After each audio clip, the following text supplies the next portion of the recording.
How could Captain America with a not-so-impressive introduction, an outdated outfit and ideals in the 21st century, become the most liked and cheered for in Infinity War? If you follow the Marvel Universe you'd know the answer. That deciding moment is in the second in the trilogy of this character, Captain America, the Winter Soldier. The movie started the journey to make Steve Rogers a badass we know today. How could Disney do this? Welcome to our new series on Factor.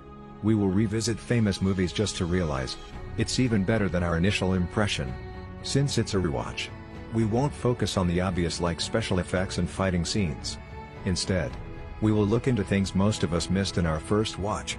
In this video I will exclusively mention how the movie criticized the American government in general, and Obama's authority in particular.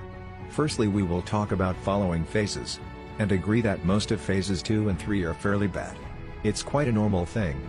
Many of the second movies are only planned after the success of the first, and by reopening closed doors, it'll only lead to creations with depleted creativity and a typical motive. The second season comes later but still has the same story. In contrast, some filmmakers try to bring in some fresh vibes, yet they might try so hard that it enrages loyal fans of Part 1. For it breaks the rules already established. Indeed, the making of Part 2 is never easy. And in the case of Captain America, it is next level hard. Being the symbol of America's greatest values, liberty and justice, the enemy of Captain America 1 can't be any more perfect. The opposite of them all are Nazi Germany and Red Skull. But where will he go when his enemy is gone? It's the same problem Captain America's artists have to deal with.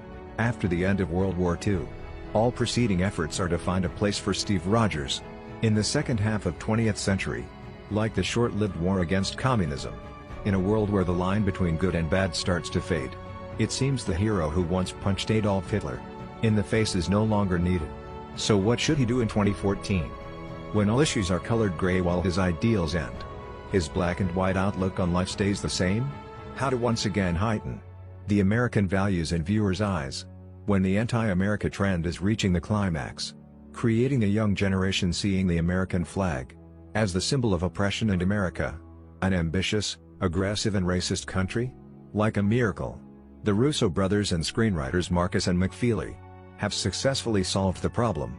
They scratched the audience's itch and found a mutual enemy all American can agree on: an increasingly powerful government looking to erase each American's basic right. It sounds unreasonable, but the battle against Americans' rights has started since Bush government and reached the climax under Obama's. The time The Winter Soldier was released. But let us pause here and move on to the first subtle part. The movie starts with a perfectly fitting scene: the Washington, D.C. Capitol, with standing statues of America's founders. That is the Washington statue in memory of General of the Army's Washington, the one that won against the British Army and became America's first president.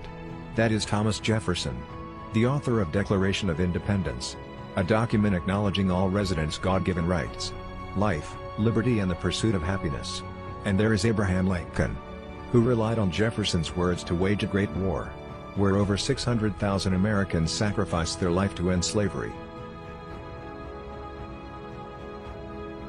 They all aren't perfect, but the values they devoted their whole lives to protect have helped next generations continue a dream of a fair America, willing to stand up against wrong deeds.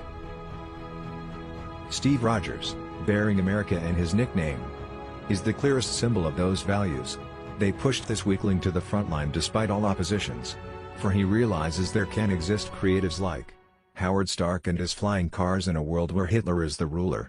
His absolute convictions in these ideals helped America fend off a global threat, paving the way for next generations to continue the dream of American founders.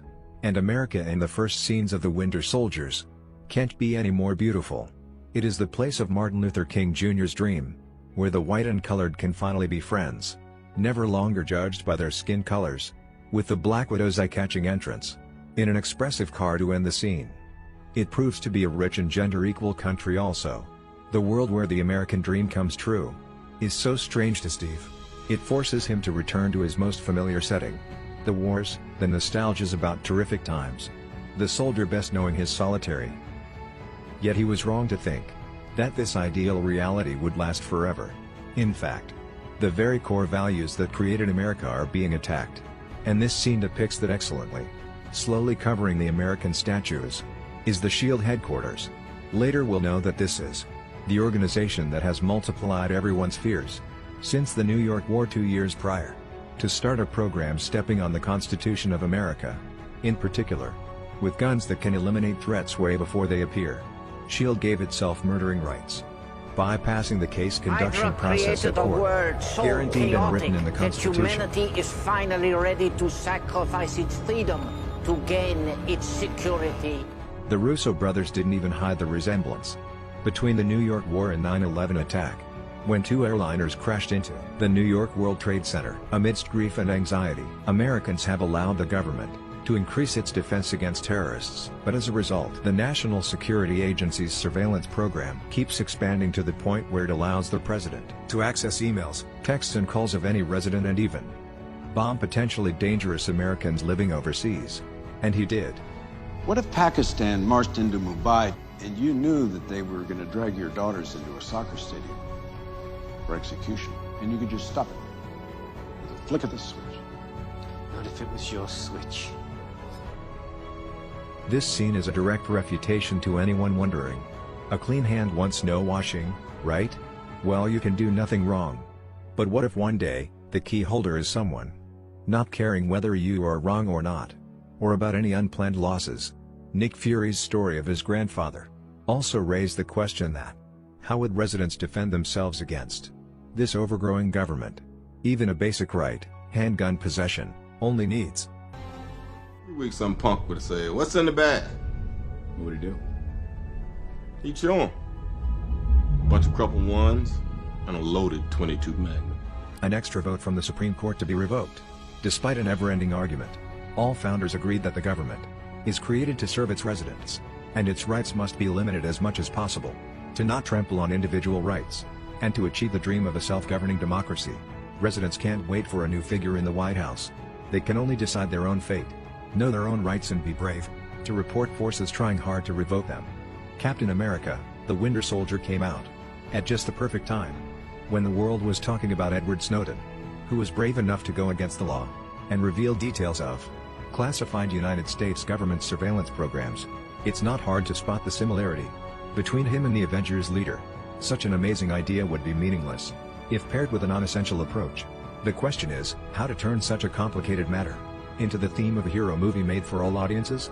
Once again, the Russo brothers came up with a great answer: their love for thrilling 70s movies, particularly 3 Days of the Condor, gave them the wonderful sketch for a dramatic story, where a single governmental employee had to fight against an entire powerful system. 3 Days of the Condor, like other movies of the same genre in this period, had completely exploited Americans' doubt about the concurrent government, from startling revelations of Pentagon Papers exposing secret moves of the American government in Vietnam, to the Watergate scandal where Nixon and his pawns used listening devices to spy on political enemies.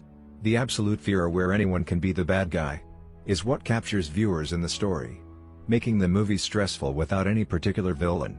In 2014, with a dubious government and scary revelations of Edward Snowden, this genre picked a timely comeback.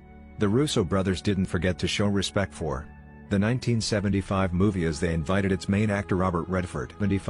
They borrowed many details, especially the outstanding elevator scene, making it the most memorable scene in the Marvel Cinematic Universe. That's how you create an excellent Season 2, preceding the protagonists in complete self-discovery journey. What broke the old order with a new meaningful genre, without fear of great consequences in The Winter Soldier, is the collapse of S.H.I.E.L.D. Thanks to that, Steve is not rigid anymore, and the standard has been raised for all Marvel movies.